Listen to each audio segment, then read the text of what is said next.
Madalas nyo pong maririnig sa mga veteran car owners or drivers na ang mga makina at sasakyan noon ay mas matibay daw kaysa sa mga modern cars. At kahit nga daw yung mga walang alam na hindi marunong ng proper maintenance ay hindi kayang basta-basta na lang masira yung mga sasakyan noon as long as mayroon itong langis sa loob ng makina. Well, ang opinion ko po dyan sa isang banda ay tama naman sila. Mas matibay nga po yung mga makina at saka mga sasakyan noon. Tapos mas mura pa ang maintenance. Pero hindi po yan dahil sa mas magagaling ang mga engineers ng mga gumawa ng sasakyan noon o kaya naman mas mahuhusay yung mga materyales na ginamit sa mga sasakyan noon. Sa tingin ko kaya po nasasabing mas matibay yung mga sasakyan noon ay dahil sa mas maluwag pa ang emission standards noon. Ngayon po kasi napakahigpit na.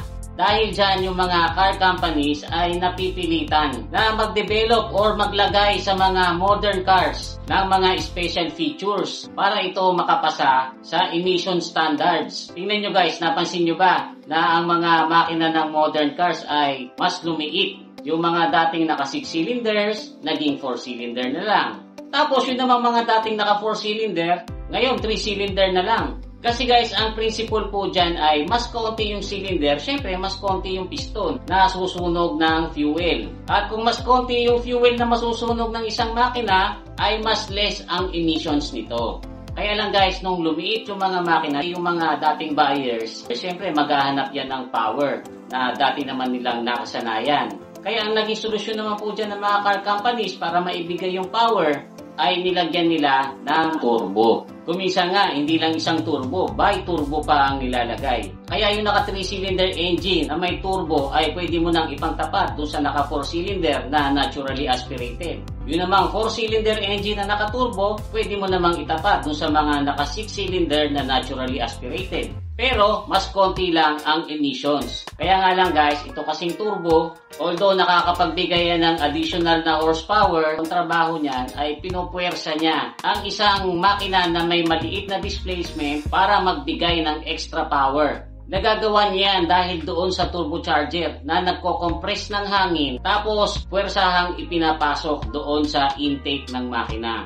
So mas marami kang air na maipapasok dyan, mas marami ka rin kayang sunugin na fuel na magre-result naman sa mas malakas na power. Kaso guys, ang ganyang setup ay mas mainit kaysa doon sa naturally aspirated lang. At ang excessive na init na yan ang unti-unting nagpapaiksi ng buhay ng isang makina.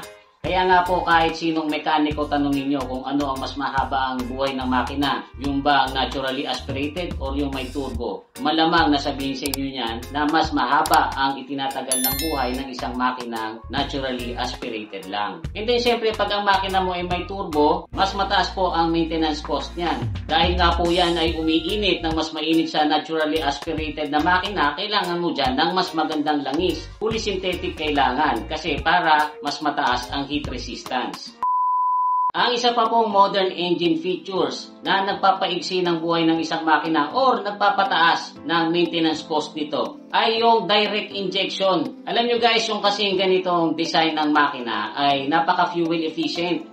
Kaya ito na po ang usong-usong ngayon. Direkta po kasi nitong ini-inject yung fuel doon sa may combustion chamber. Kaya mas precise ang air and fuel ratio. Nagre-result po yan sa mas improved fuel efficiency at saka power. Kaya lang guys, ang bad effect po ng direct injection ay naiipon ang carbon sa intake ng makina. Hindi po tulad noon. Kasi alam nyo guys, nung mauso ang EFI, hindi po yan naka-direct injection kagad. Ang fuel injection po noon ay nahandun po sa may intake port. Kaya bago po makarating ang fuel doon sa may combustion chamber, dumadaan muna itong gasolina sa butas ng mga intake port.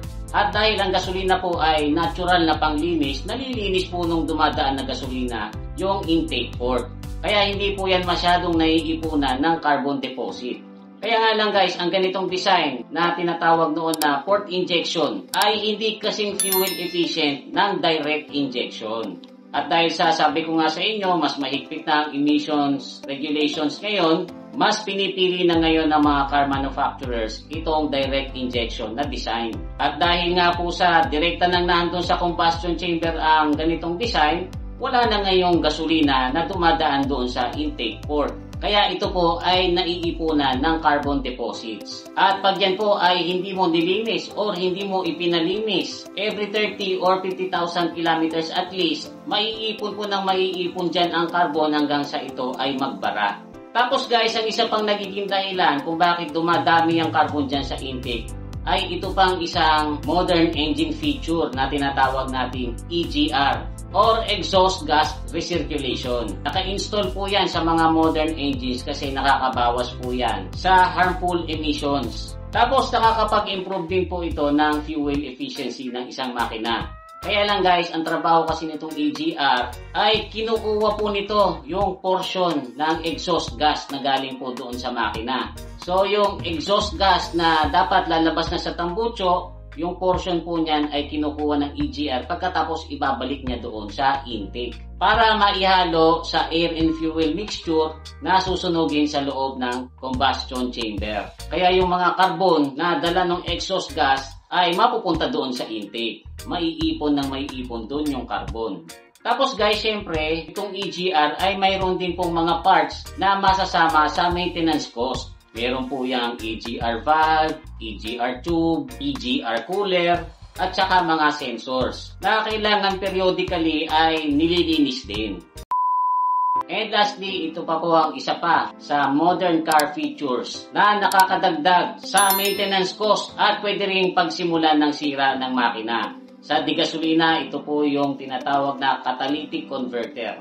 So ito pong catalytic converter, napaka-effective po talaga niyan na magbawas ng harmful emissions. Ang trabaho po niyan basically ay salain yung exhaust gas. Pagpasok ng exhaust gas dun sa loob ng catalytic converter ay masusunog ito ng husto. Tapos sa process na yon, paglabas ng exhaust gas ay marami ng NOx na nabawas. Kaya lang guys, katagalan yan po ay nagbabara din. Tapos kapag yan po ay nagbara, nagre-result po yan sa poor engine performance, poor fuel economy. Tapos mas lalong lalala yung emissions. Kung hindi nyo po yan ipapalinis o kaya naman hindi nyo papalitan, ang baradong catalytic converter po na yan ay pwedeng maging cause ng pag-overheat ng makina. Ngayon guys, ganoon din po sa modern diesel engine. Hindi po catalytic converter ang nakalagay dyan, pero meron po yung tinatawag na DPF or diesel particulate filter. Sinasala niyan yung maitim na usok na sa English ay kung tawagin nila soot.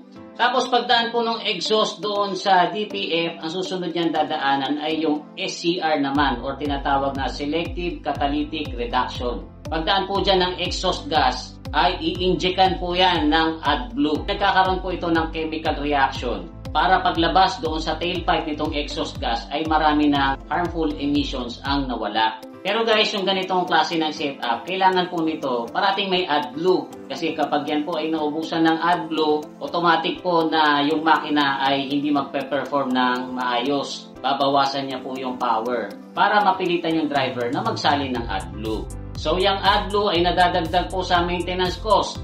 Bukod pa dyan, ito pong DPF at saka SCR, eventually ay nagbabara din. Kaya yan po ay mini-maintain. Hindi po pwede dyan yung palaging short trips ang ginagawa nyo. Kailangan paminsan-minsan ay babiyahe kayo ng malayo-layo para ma-achieve nitong DPF yung temperature na kailangan niya para masunog yung carbon sa loob.